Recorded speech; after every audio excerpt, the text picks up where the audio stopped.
네, 안녕하세요. 의문론 2주 3차 시 수업 영상입니다.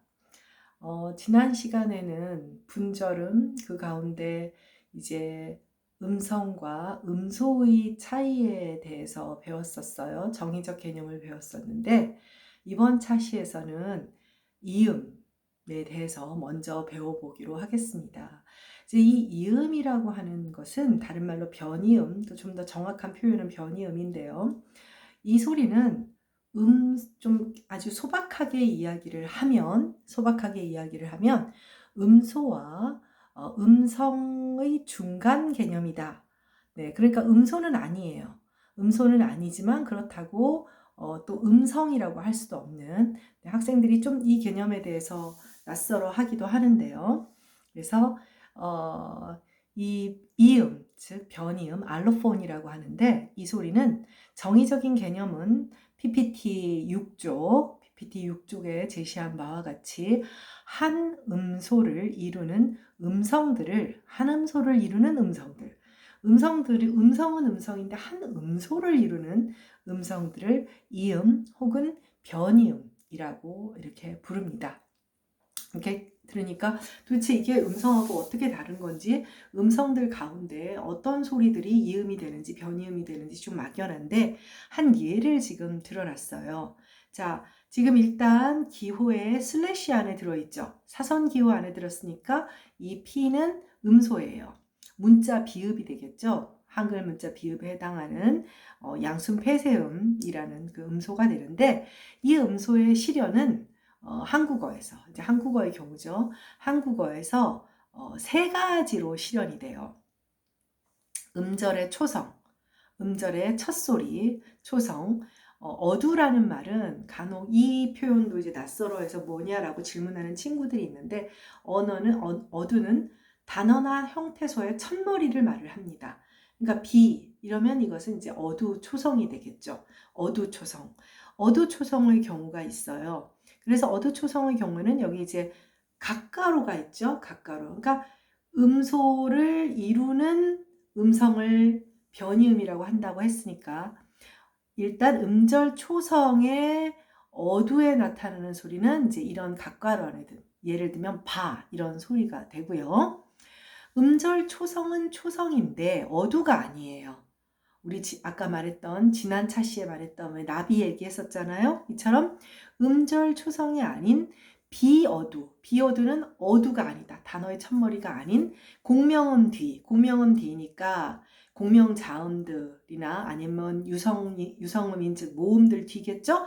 나비 이런 경우에는 이제 그 음성 기호로는 알파벳 B가 됩니다. 그리고 음절 종성으로는 이제 이 음절 종성이 이제 받침이라는 문자론적 용어가 되는데, 이런 경우에는 P 기호에 꺽쇠가 있는 이제 독특한, 이제 지금 처음 보는 알파벳 기호가 아닌 처음 보는 기호가 나오죠.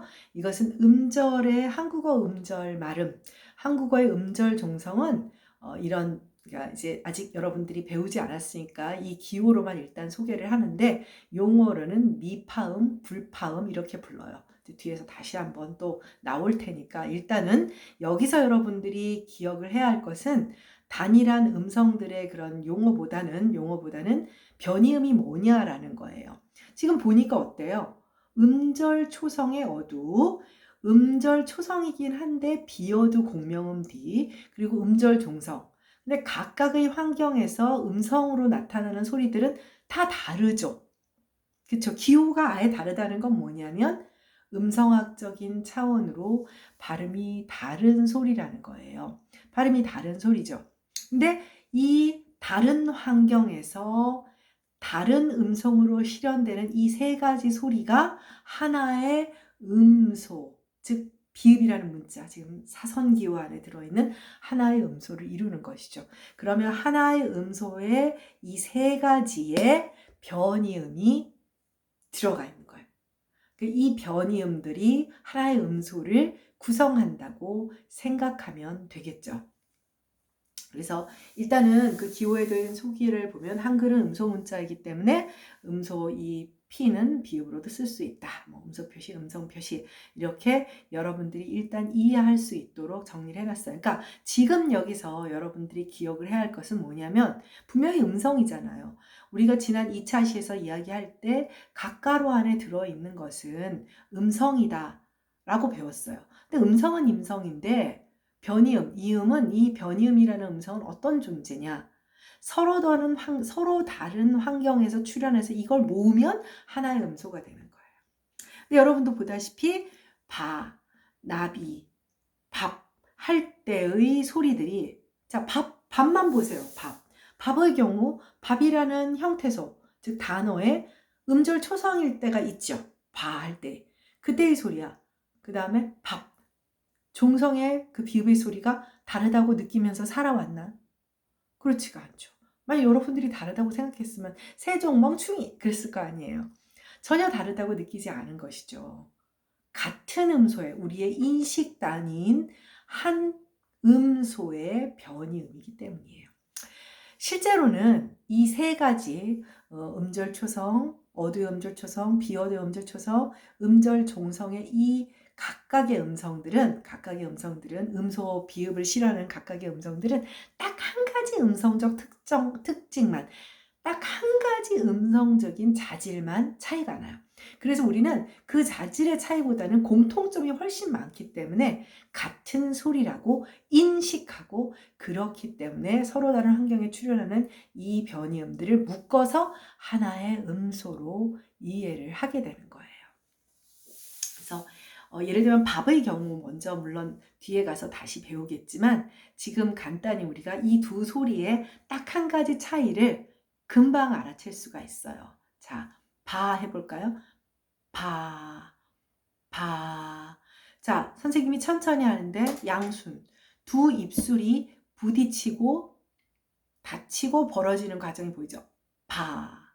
벌어지는 이유는 자음은 단독 발음이 불가능해요. 여러분들 자음 단독으로 발음할 수 있어요? 그런 사람은 지구상에 없어요. 우리가 한 음절이라고 했을 때 반드시 모음이 꼭 있어야 돼요.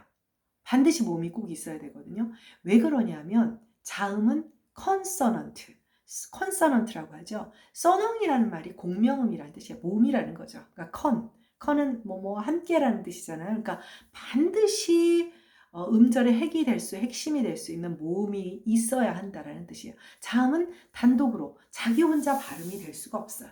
그러니까 어두의 단어의 첫머리에 음절 초성에 바 할 때 입이 벌어지는 것은 뒤에 오는 모음 R을 발음하기 위한 거죠.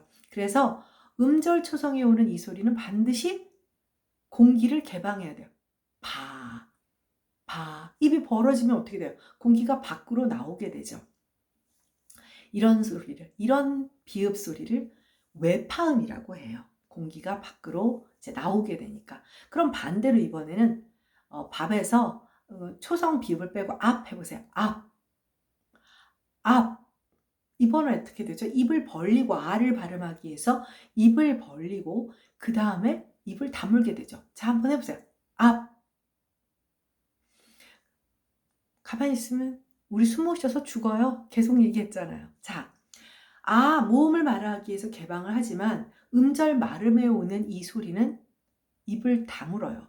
즉 공기를 내보내지 않죠. 이런 소리를 미파음 혹은 불파음이라고 부릅니다. 자, 음절 말음에서 공기를 내보내지 않는 것이 한국어의 아주 중요한 특징이에요. 이거는 자 보세요. 밥, 그 다음에 국. 자, 국 같이 해봐요. 국. 입을 벌리고 있는 것 같죠? 그런데 공기 나와요, 안 나와요? 공기 안 나와요. 입을 살짝 벌리고 있지만 실제로는 후설이 목구멍을 막아서 공기가 밖으로 안 나와요. 자, 안 나와요. 당연히 이건 다무니까 안 나오고 또 자, 영국의 비음이죠. 해보세요. 공기가 안 나와요. 한국어의 아주 중요한 특징은 뭐냐면 음절 발음. 음절 종성을 발음할 때 공기를 밖으로 내보내지 않는, 그러니까 그건 겉으로 볼 때 입을 다물었느냐 다물지 않았느냐의 문제가 아니에요. 그러한 아주 중요한 속성을 가지고 있어요. 모두 미파음으로, 불파음으로, 안일 미자 아니 불자거든요. 불파음으로 발음하는 아주 중요한 특징을 가지고 있답니다. 자, 여러분들 외래어 표기를 할 때 이게 한국어의 이 특징이 굉장히 중요한 문제를 만들어내요. 자, ROBOT 뭐예요? 로봇이죠, 로봇. 로봇로 써야 되나요? 로보트로 써야 되나요? 너무 웃기죠? 왜 이런 문제가 벌어지냐면 영어 발음은, 자, 한국어를 제외하고 우리가 알고 있는 굉장히 많은 언어들은 음절말의 자음을 미파하지 않고 외파해요. 무슨 말이냐? 외파? 외파라고 하는 거 아까 선생님 말한 대로 파 이런 건데 어떻게 된 거지? 자, 영어의 발음은 로봇, 로버트가 되는 것은 아니에요. 그렇지만 로봇 해서 공기를 내보내요. 공기를 내보내요. 어떤 단어나 그래요. 어떤 단어나 공기를 내보내요. 그런데 자, 예를 들면 뭐 God가 있죠. 그러면 God. 자, 공기를 내보내요. 우리는 어때? God. 이런 식으로 발음을 하게 되는 것이죠. 자, 공기를 내보내는데 우리나라 사람들은 기본적으로 음절말에서 공기를 내보내지 않는 미파, 불파의 속성을 갖고 있다 보니까 로보트로 들리는 거예요. 그럼 로보트로 쓸 거냐? 아니면 한국식으로 완전히 발음해서 로봇 이렇게 해볼 거냐? 로봇하고 미파를 시켜버릴 것이냐? 아니면 영어의 외파 속성을 좀 보여주기 위해서 로보트로 쓸 것이냐? 이제 이런 외래어 표기법에 갈등이 있게 되는 거죠. 뒷부분에서 또 다시 한번 나오게 되니까 그때 다시 한번 정리하겠지만 여기서는 일단 변이음의 개념을 정확하게 알고 한국어의 음절, 그래서 이게 그 음절 종송의 요 표기가 뭐냐면 꺽쇠기호가 하나 붙어 있죠. 위첨자로. 이게 뭐냐면 미파한다, 불파한다 이러한 의미를 나타내고 있는 거예요. 네. 그래서 변이음 알로폰이 무엇인지 한번 알아보게 되었어요. 네, 이거는 여러분들이 뒤에 지금 오늘 차시에서 배우게 될 텐데 그 음소 설정의 기준에서 다시 한번 변이음의 얘기가 나오거든요. 좀 정확하게 기억하기를 바랍니다. 한 음소를 이루는 음성들을 변이음이라 한다. 그러니까 서로 다른 환경에서 음성 자질의 하나 정도의 차이를 보이고 우리가 인식하지 못하는 음성적 차이로만 변별되는 소리들, 이렇게 기억을 하면 될 것 같아요. 네, 다음 페이지로 가겠습니다. 자, 음소 설정 혹은 음소를 분석하는 그런 이야기가 나와요. 자, 이거는 결국 무슨 얘기냐면 여러 개의 음성들 가운데, 자, 우리가 지난 차시에서 우리 국어에서는 유성음과 무성음의 구별은 음소 목록으로 분석되지 않는 반면 영어나 프랑스어나 중국어에서는 음소로 분석되죠. 반대로 한국어의 경우에는 평음, 경음, 유기음이 음소로 분석되어 설정되지만 다른 언어들은 그렇지 않은 언어들이 많은 거예요. 그럼 이게 뭐 내 맘대로 설정을 하는 것이 아니잖아요. 그래서 음소를 설정하는 것, 즉 음소를 분석해내는 기준이 필요하고 그 기준에 따라서 각각의 개별 언어들이, 한국어면 한국어, 일본어면 일본어, 중국어면 중국어, 이런 언어들이 개별 언어들이 음소 목록을 가지게 됩니다. 음소 목록을 가지게 되는데 그 음소 목록을 설정하는 기준이 있어요. 네.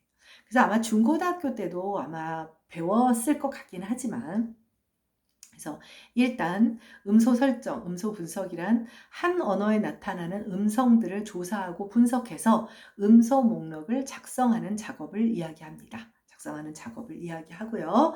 그래서 일단 첫 번째 기준에는 음소를 설정하는 첫 번째 기준에 최소 대립상이라고 하는 것이 있어요. 최소 대립상 혹은 최소 변별상.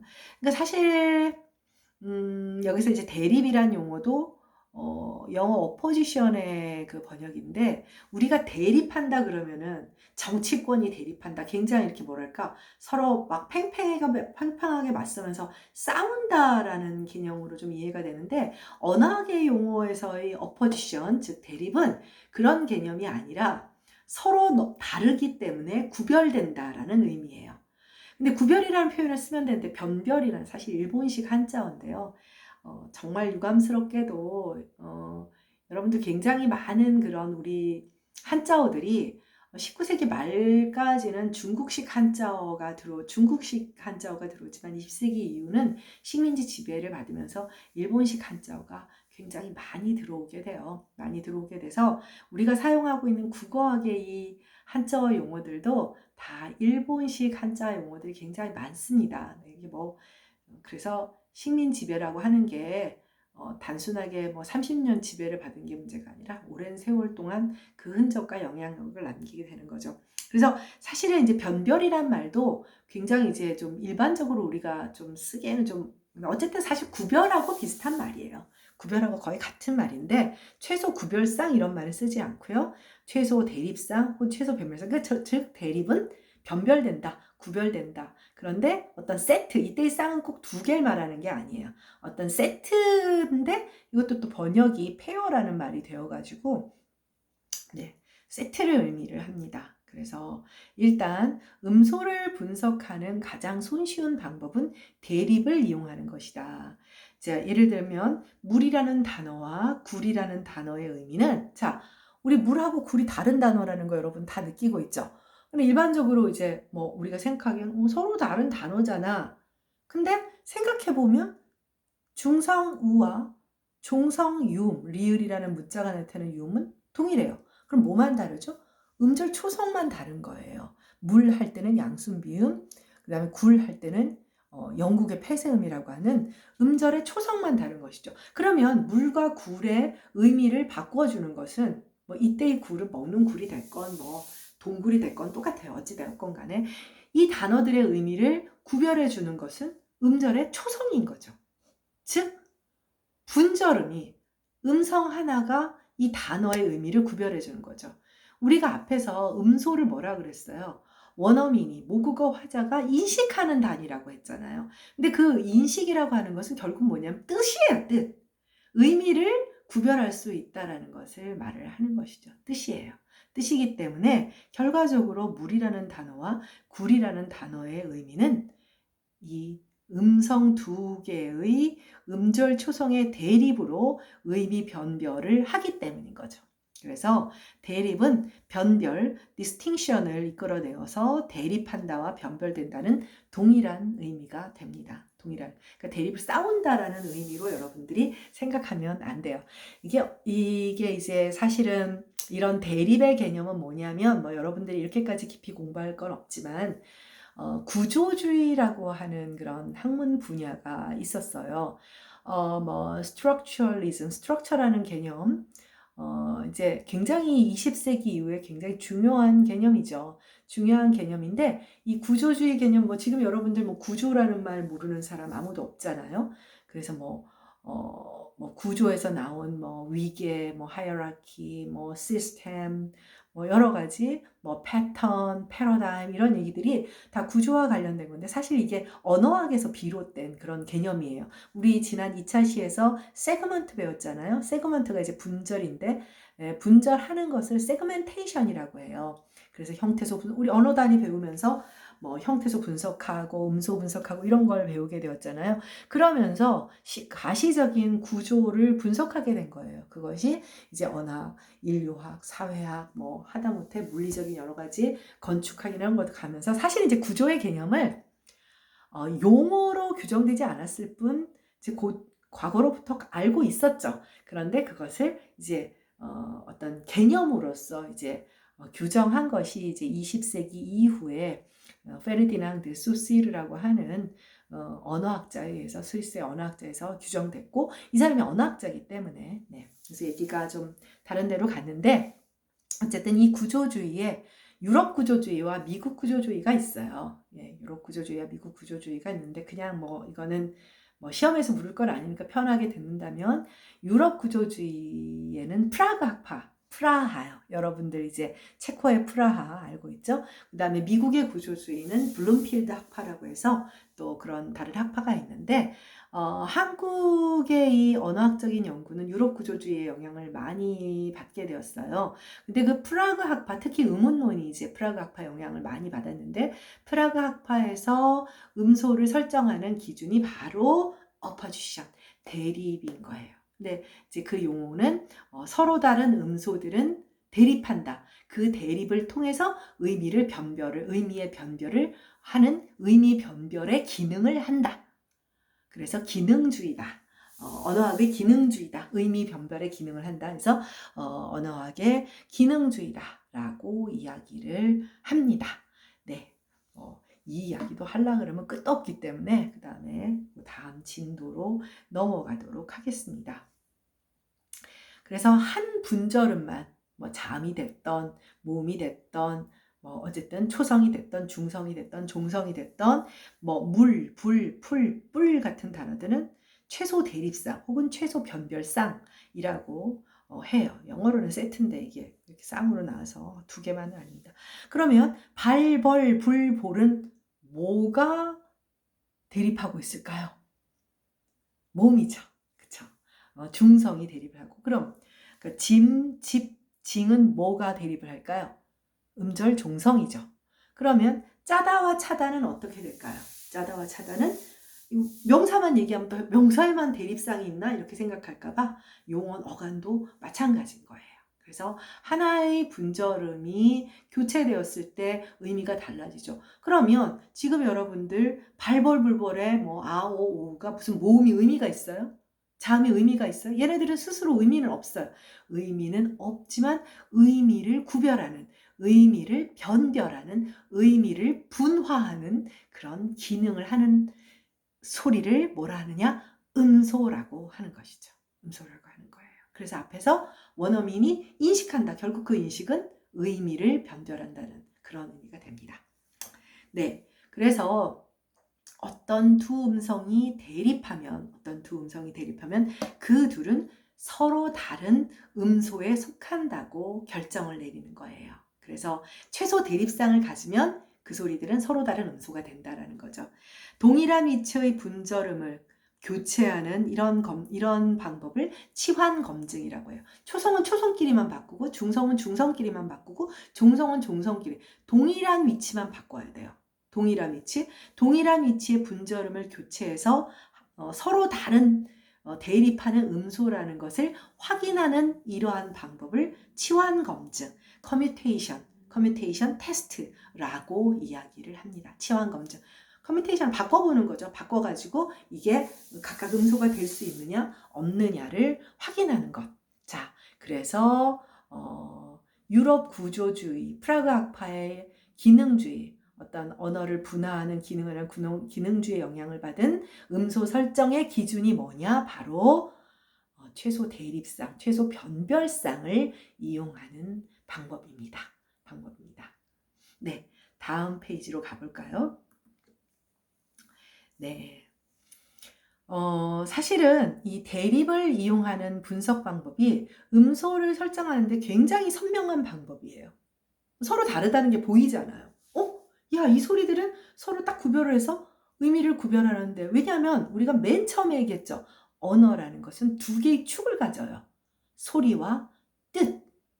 근데 이 소리가 뜻을 구별하는 데 사용돼요. 그럼 아주 특별한 소리죠. 그게 음소가 되는 거예요. 간단히 이야기하면. 그런데 이 기준만으로는 안 되더라고요. 왜 안 되느냐? 그래서 이 기준들을 보완하는 그런 또 다른 방법들이 또 필요하게 됩니다. 네, 가장 큰 것은 뭐냐면 지금 조금 전에 말했다시피 커뮤테이션 테스트는 뭐냐면 동일한 위치에 초성은 초성끼리, 중성은 중성끼리, 종성은 종성끼리 이렇게 같은 분포 위치를 보이는 음성들과만을 확인하는데 서로 다른 위치는 어떻게 구별할 거냐는 거예요. 서로 다른 위치는. 그래서 서로 다른 위치의 음성들 간의 관계를 확인해보는 좀 더 다른 방법이 또 보완적으로 필요해야 했던 것이죠. 그래서 이게 뭐냐면 상보적 분포 혹은 배타적 분포. 지금 선생님이 앞에서 6페이지 2차 시 맨 첫 번째 수업에서 변이음 얘기했을 때 서로 다른 환경에 출현하는 한 가지 정도의 차이밖에, 음성적 차이밖에 없는 소리들이 묶여서 하나의 음소가 된다고 했죠. 자, 보세요. 어떤 음성들이 모여서, 간단히 말하면 변이음들이 모여서 음소가 된다고 했잖아요. 그런데 이 변이음들은 출현 환경이 같아요, 달라요? 달라야 하는 거죠. 네. 이게 바로 출현 환경이 다르다라고 하는 것. 뭐 아까 음절 추성이다, 뭐 비어드 음절 추성이다, 음절 종성이다 하는 것이 뭐냐면 상보적 분포, 배타적 분포예요. 상보적 분포, 배타적 분포라고 하는 것은 뭐냐 하면요. 자, 여러분들 상보적이란 말은 상호 보완적이란 말이고 배타적이란 말은 서로 배타한다니까. 이게 언어학 용어는 서로 굉장히 다른 의미인 것 같은데 같은 말로 써요. 무슨 얘기냐? 서로 배타적이니까 그 배타적인 걸 모으면 상호 보완이 돼서 하나로 만들어진다는 거예요. 자, 아까 변이음의 환경을 한번 생각해 보세요. 결과적으로 어떤 소리들이 출현할 수 있는 모든 환경, 즉 비읍이라는 문자가 나타내는 음소가 출현할 수 있는 모든 환경을 제한해 주는 거죠. 그걸 합하니까 음소가 되는 거예요. 자, 한 예를 들어볼게요. 자, 선생님이 지금 요새 코로나 때문에 집에서 강의를 하고 있죠? 집에서 강의를 하고 있어요. 그러면 학교에 선생님이 있을 수 있나요? 없죠. 자, 이 문제가 해결이 된 다음에 선생님이 이제 학교를 가서 출근을 해요. 자, 학교에 있을 때 선생님이 집에 있을 수 있나요? 없죠. 자, 선생님이 어느 날 뭐 학회 때문에 뭐 부산을 가게 됐어요. 자, 그러면 부산대 학회를 갔다면 집에도 없고 서울여대에도 없겠죠. 왜냐하면 나는 상보적 분포를 하니까. 자, 상보적 분포도 배타적 분포를 먼저 얘기를 할게요. 집에 있을 땐 다른 곳에 있을 수 없고 다른 지역에 배타를 하는 거예요. 있을 수 없다라는 것이 되는 것이고. 그러다 보니까 집, 학교, 부산을 다 합해보면, 상호 보완을 해보면 나의 출현 환경들이 다 합해져서 김경화가 완성이 되는 것이죠. 그러니까 내가 음소인 거예요. 내가 음소인데 나의 출현 환경은 상호 보완적이고 여기 있으면 저기 없고 배타적이라는 거죠. 간단히 말하면 아까 외파음, 유성음, 그리고 미파음 이렇게 배웠죠. 결과적으로 음절 초성에서는 외파음만 출현하고 그 다음에 비어두 공명음 뒤에서는 유성음만 출현하고 음절 발음에서는 미파음만 출현한다는 얘기예요. 그리고 서로 배타적으로 그 음성들만 출현하고 그들의 출현 환경을 다 합했을 때 하나의 음소가 된다는 것이죠. 네, 그래서 결과적으로는 최소 대립상은 동일 분포에서의 그 음성들의 특징을 확인하는 것이고 상보적 분포는 서로 다른 위치에서의 음성들의 유사점을 확인하는 거예요. 하나는 차이점을 확인하고 하나는 유사점을 확인하는 것이죠. 그래서 상보적 분포, 배타적 분포, 이음의 경우 각각의 출현 환경이 상보적 혹은 배타적이어서 이 앞에서 배웠던 이 이제 양순 폐쇄음의 경우지만 음성적으로는 유사하지만 상보적으로 출현 분포를 보이기 때문에 하나의 음소에 속하게 된다. 네, 굉장히 입장이 다르죠. 최소 대립상의 경우에는 동일 분포 위치에서 치환 검증을 해서 차이점을 찾아내는 것이고 상보적 분포는 서로 다른 분포 환경에서의 음성들을 확인하는데 이 음성들이 차이점은 딱 한 개밖에 없고 유사점, 공통점이 더 많아요. 그래서 이 아이들은 묶어서 하나의 음소로 처리를 하는 거예요. 관점이 전혀 다르죠. 뷰포인트가 달라요. 이유는 뭐냐면 이 상보적 분포는 미국 구조주의예요. 아까 브룸필드 합파라고 했죠. 미국 구조주의와 앞에서 배웠던 프라그 학파의 유럽 구조주의는 굉장히 달라요. 연구 대상이 유럽의 구조주의는 이미 알고 있는 유럽의 많은 언어들, 역사적으로 알려져 있는 뭐 체코가 됐든 뭐 독일어가 됐든 자기들이 알고 있는 언어를 연구 대상으로 한 반면 미국의 구조주의의 연구 대상은 그들이 점령했던 인디안 언어에 뿌리를 두고 있어요. 그럼 모르는 언어죠. 여러분들이 모르는 언어를 접하면 어떻게 할까요? 아까 배웠던 음성 기호가 있으면 열심히 그 소리를 듣고 음성적인 것을 막 적겠죠. 왜냐하면 모르는 언어라고 하는 것은 소리만 들리고 의미를 모르잖아요.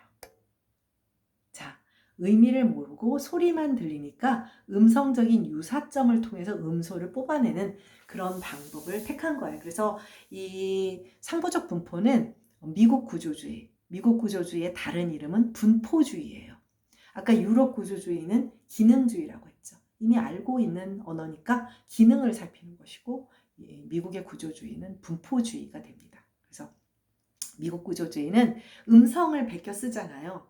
자기들이 뜻도 잘 모르고 그러면서 나중에 이제 음성까지 다 확인하게 되죠. 물론 나중에는 음성적인 것을 먼저 이제 기록하고 이런 걸 전사라고 하는데 그러다 보니 거기에서 앞서 배웠던 정밀전사, 음성적인 차원에서의 정밀전사하는 방법이 굉장히 발달을 하게 됩니다. 발달을 하게 돼요. 발달을 하게 돼서 일단 여기 우리 이제 음소를 설정하는 상보적 분포, 베타적 분포의 그런 그 기준을 내세우게 됩니다.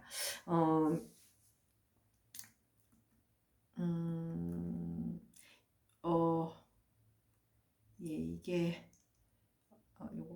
요거까지 얘기를 하고 끝내도록 할까요? 자, 9페이지, 10페이지까지 좀 하기 힘들 것 같고 9페이지 상보적 분포를 보이는 그렇다면 이제 이거는 뭐냐면 기준을 지금 최소 대립상하고 이제 상보적 분포를 내세웠잖아요. 근데 한 가지 기준이 더 필요한 거예요. 자, 한국어의 경우를 한번 볼까요? 자, 히읗이라는 소리가 있고 그 다음에 이응이라고 하는 이제 문자 이름이고 이 히읗이라고 하는 문자가 나타내는 그 음성 기호는 H예요. 뭐 하, 호, 뭐 히 이런 소리죠. 그 다음에 이것은 이제 음절 말에 강 할 때 그 소리예요. 자, 그렇다면 얘네들은 상보적 분포를 보여요. 아, 물론 여러분들이 왜 이게 상보적 분포야? 뭐 이런 얘기를 하겠지만 이것도 역시 조금 있다가 다음 주에 이제 히읗의 음성적 특징을 얘기해서 다시 얘기하겠지만 이 히읗은 이제 성문 마찰음이라고 하는 소리인데 이 성문 마찰음은 우리가 문자의 표기로는 이제 받침으로 표기를 해요. 근데 음성적으로는 뭐 음성적으로 의문론적으로 음절 종성으로 실현되지 않아요. 고개가 갸우뚱되나요? 잘 생각해 보세요. 좋다.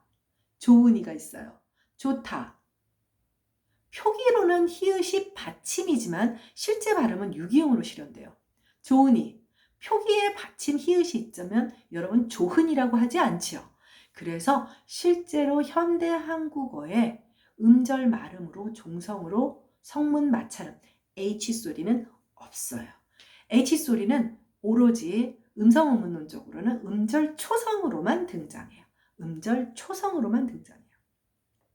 그리고 강에서 나오는 이 영국의 비음이라는 소리는 여러분도 알다시피 한국 사람이 이것을 음절 초성으로 역사적으로 발음했던 적은 없어요. 그리고 되게 많은 언어들이 이 소리는 음절 초성으로 발음하는 언어가 아프리카에 있긴 하지만 대개의 경우는 없죠. 자, 그렇다면 이제 그 히읗은 받침 표기로만 있는 것이고 실제 음성 의문론적으로는 항상 음절 초성으로만 실현이 되고 그 다음에 영국의 비음, 소리는 항상 음절 종성으로만 실현되네요. 상보적 분포를 보여요. 한 음소의 이음이 되나요? 아마 여러분들 내가 한 음소의 이음이라 그러면 뭔 소리래? 이렇게 얘기하겠죠. 왜 그럴까? 음성적으로 유사하지 않잖아요. 우리가 앞에서 변이음 배울 때 상보적 분포를 보이는 변이음들은 자, 바, 나비, 밥. 외파음으로서의 양순폐쇄음, 유성으로서의 양순폐쇄음, 미파음으로서의 양순폐쇄음이 모두 음성적으로 유사해요. 여러분들이 다르다고 생각하지 않잖아요. 그런데 지금 성문 마찰음 H와 영국의 음은 누가 봐도 음성적으로 유사하지 않아요. 상보적 분포를 보이거나 말거나 직관, intuition. 모국어 화자가 옳고 그름을 느끼는, 이게 우리의 음소, 모국어 화자가 이 소리는 우리 한국어의 소리다, 내 모국어의 소리다, 내 모국어의 문법에 맞다, 내 모국어 단어다 라고 느끼는 것이 직관이라는 거예요. 그 직관은 말이 안 되죠. 그래서 상보적 분포가 가지고 있는 어떤 또 문제점을 보완하기 위해서 상보적 분포를 보이더라도 음성적 유사성을 꼭 가져야 한다는, 상보적 분포를 보이면서 음성적 유사성도 있어야 한다는 추가적인 기준이 필요하게 되는 거예요. 그래서 이게 또 39분이 되면 잘리더라고요, 영상이. 그래서 빨리 그럼 음성적 유사성을 보면 상보적 분포를 보이는 음성들, 즉 변이음들이 하나의 음소로 묶이려면 이들 변이음들은 음성적으로 유사해야 한다. 그래서 지금 설명을 해놨어요. 자, 음성기호예요. 다 가까로 한 애든 양순폐쇄음, 다 양순폐쇄음이죠? 그런데 첫 번째 것은 평음이며 무성음이며 외파음이에요. 근데 두 번째는 평음이며 유성음이며 외파음이에요. 자, 그 다음에는 마지막은 평음이며 무성음이며 불파음이에요. 자, 기본적으로 네, 음성적으로 유사하다는 것을 확인할 수 있죠. 네, 그래서 상보적 분포를 보이는 것만으로 하나의 음소로 설정할 수는 없어요. 자, 끝으로 다시 한번, 이건 굉장히 중요하거든요. 시험 문제 나올 수도 있어요. 영상으로도 협박하는 음소를 설정하는, 음소를 분석하는 기준은 첫째, 최소 대립상, 둘째, 상보적 분포, 셋째, 음성적 유사성. 이렇게 세 가지 기준이 반드시 필요합니다. 네, 여러분들 이제 음운론이 점점 용어를 외우는 것들이 나오게 될 거예요. 그래서 복습을 하면서, 예습까지는 교재도 지금 없는 상태니까 일단 주어진 복습을 외울 거 별로 없잖아요. 그래도 용어들이 익숙해져서 선생님이 다음 시간에 이야기할 때 그게 뭐지 하지 않도록 PPT 자료를 다시 한번 확인하고 기본 용어들을 외워주기 바랍니다. 네, 그러면 3차시 영상 강의 여기서 마치도록 하겠습니다. 안녕.